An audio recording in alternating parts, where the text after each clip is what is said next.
Hey guys, this is Eric with Pixel Rookie, and this is episode 7 of our Rimworld series about the colonists in New Raleigh 2.0. Last episode, the colonists rescued both Niron and Galvin to their base. Fravatar and Galvin completed the colony's first successful mission outside of the Valley 2. Right before the last episode ended, a huge raiding party was preparing to attack New Raleigh 2.0, and one of the members of the raid is Fravatar's daughter. Will they be able to survive the battle? Keep watching to find out.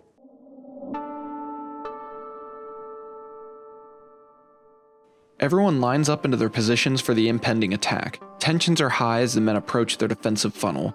They're foolish and go in one at a time in a line, and the first one is taken down immediately.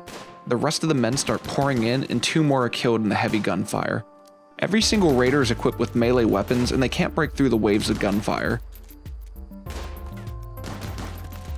2 of them finally make it to Hoff and Stompy and begin attacking them.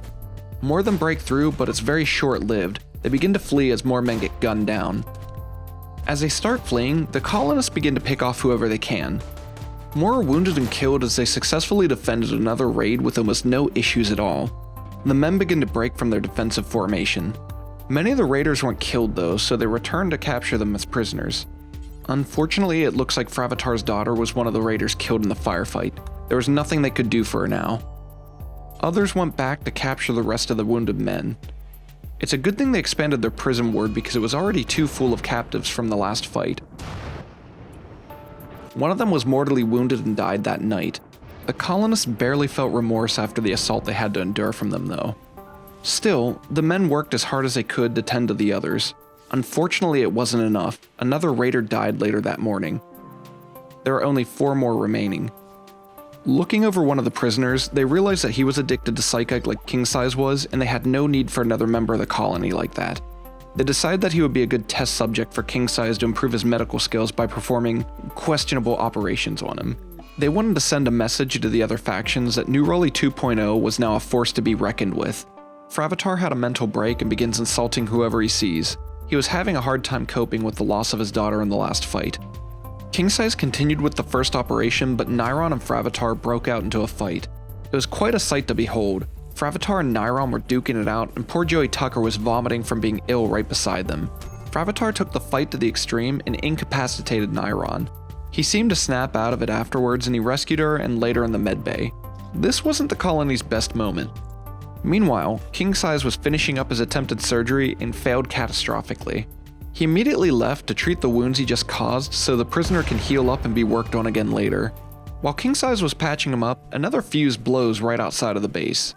Stompy runs outside and takes care of it right away though, and everything's fine. Later that night, one of their prisoners goes berserk and tries to escape. King Size hurries over to make sure things don't get out of hand. He opens the door and is jumped by the prisoner. After a quick fight, King Size killed her. They were down to only 3 prisoners now.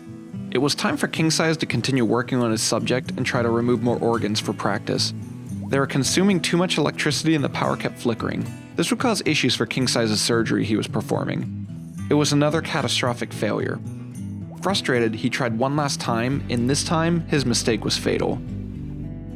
On the 3rd of December, Niron got sick from an infection in her wounded arm. She would need to rest up more before she was ready to leave the medbay. That afternoon, another refugee was being attacked. Rumors must be spreading about how New Raleigh 2.0 takes in those who are in need of aid. They agree to take him in and fend off the raiding party. Taking a look at his stats, they're fairly low minus his intellect, but he's decent at a lot of things. He'll be a great addition to the colony. We'll name him Mac after my Discord buddy. I'm happy you finally get to join the party, man. The raiding party arrived immediately after and began their attack. The men got back into their defensive positions. King Size and Mac found themselves to be separated from the group. This could be a problem. They didn't want to go like Smonk did previously. As the raiders drew closer, one of them noticed King Size and Mac and separated to try and take him out. Both of them fled towards the mining site for cover. As they were making their way into the mine, the rest of the men began the attack and were taking heavy fire. It looked like one of the raiders had an incendiary launcher, but the colonists were holding strong. Stompy was hit by the explosion of the grenade and began to fall back. He managed to find better cover and continue his defense. Galvin was hit by an explosion too and fell back to safety. Hot Dog made the mistake of passing through the fighting and got hit by an incendiary grenade too. There was a lot of chaos going on in the funnel, but they finally killed off another raider and caused the rest of them to flee. Checking on the others, King Size managed to defend himself and Mac. Everyone seemed fine. Right after the fighting ended, Niron had a tantrum because of the intense pain she was currently in. The men put out the fires and collected the Molotov cocktails in the incendiary launcher. That could come in handy later on. Fravatar was still struggling with the loss of his daughter and went on a sadistic rage. He took out his anger on one of the prisoners. After a quick scuffle, he snapped out of it and left the prison cell. Since they managed to mine out a large portion of the mountain, they laid out plans to continue looking for compact machinery that could be used to improve their base. They received good news from their comms. An exotic goods trader was passing by. They might be able to purchase some advanced components that will help with some new technology that they're trying to build in the base. Galvin contacts them and is able to purchase all of their advanced components. With these advanced components, they're able to construct a ground-penetrating scanner that will allow them to drill into the Earth's useful resources. This would be very helpful for continued growth in the colony. Hot Dog begins working on it, and after a few hours, it's completed. Because they're continuing to expand their base, they're using too much electricity, so they decided to build another geothermal generator to provide sufficient electricity to the base.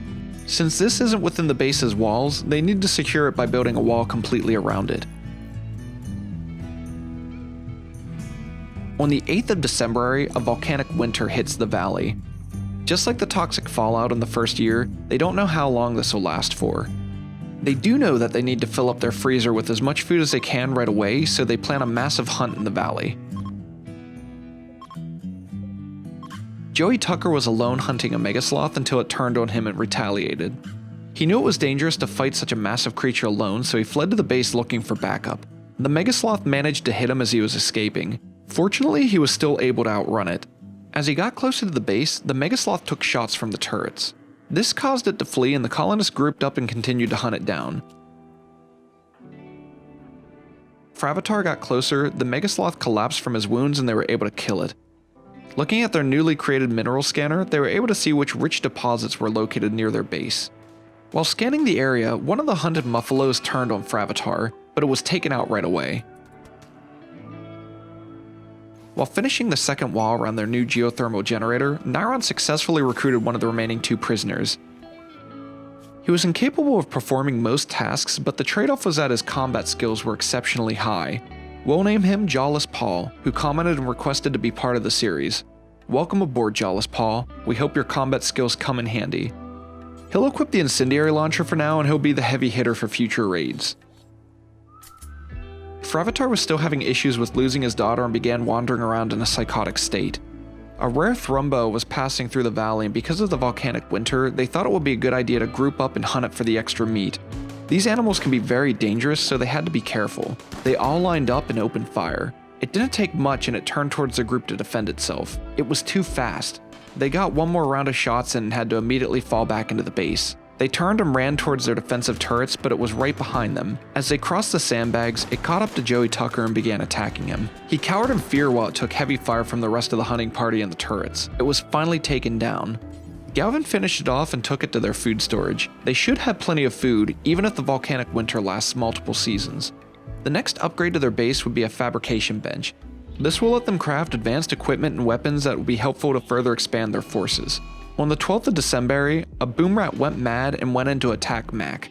The auto turrets tried to eliminate the threat before it got to him. They missed and Mac tried to make his way back into the base. He had to be careful and not hurt it to the point of exploding beside him. Boom rats were quite volatile and could be very dangerous. He tried to get away from it, but it was too vicious. It incapacitated him and proceeded to head into the base to attack others.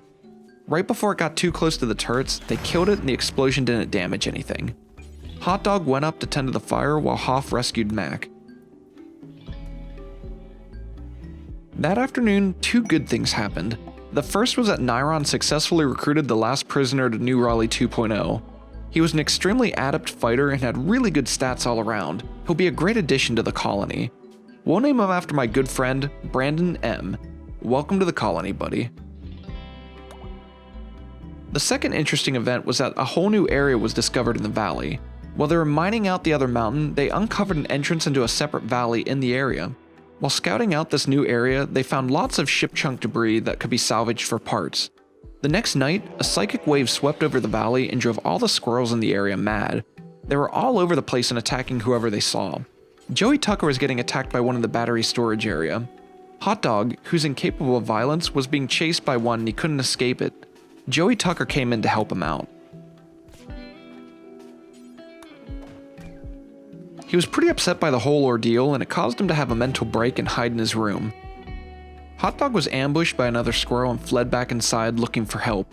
Everyone was panicking and Nyron began to open fire at the squirrel. They didn't want to accidentally shoot anyone in the crossfire, so Jawless Paw stepped in and took care of it. It looked like all the squirrels were dealt with, but a few of the guys were pretty banged up. King Size and Hot Dog went to the med bay to recover. They were still having issues with their power supplies, and upon further inspection, it looked like they forgot to add one final conduit line to the base's connection. This was a rookie mistake and they laid out the plans to fix it quickly. Hot Dog also got an infection in his right leg from the nasty squirrel bites during the previous attack. While looking over their newly researched technology, Fravatar had another mental break and slaughtered the very bull that he took with him on the first mission outside of the valley from before.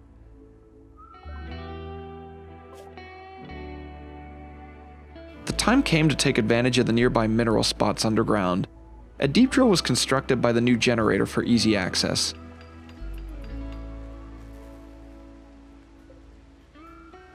There was a mission requested to destroy a nearby outpost, and the reward was a bionic eye. This seemed like a great opportunity to send out their new colonists and see what they could do. Unfortunately, I had an issue with some of the recorded footage and 8 days were lost. A few events happened during that time, but I can fill you in on them. The raiding party led by Brandon M included Jawless Paw, Joey Tucker, and Hoff. They surprised the enemy and took them out without any issues and received the bionic eye as a reward. They also rescued and recruited a new colonist that they found from a nearby crashed pod. Her name is Alyssa. The final big event was that Stompy and Nyron got engaged and were making plans for a wedding.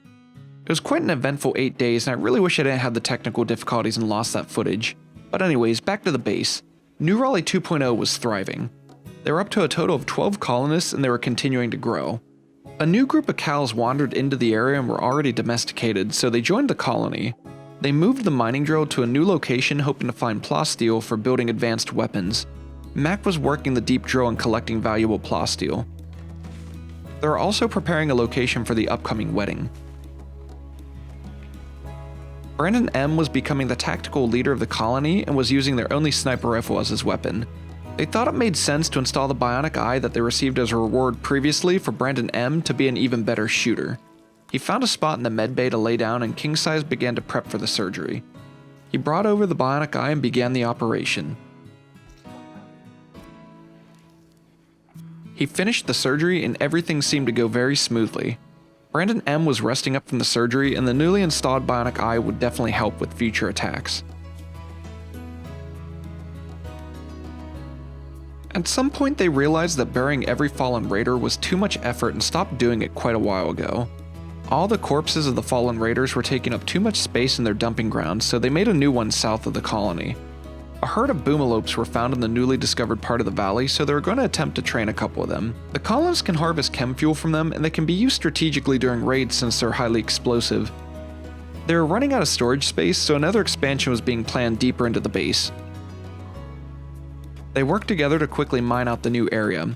Things were going great at this point. New Raleigh 2.0 was really thriving. That was until they realized they dug too deep into the mountains and awoke something truly sinister. What's going to happen with the colonists of New Raleigh 2.0 now? Will they be able to survive this attack inside their own base? Stay tuned for the next episode to find out.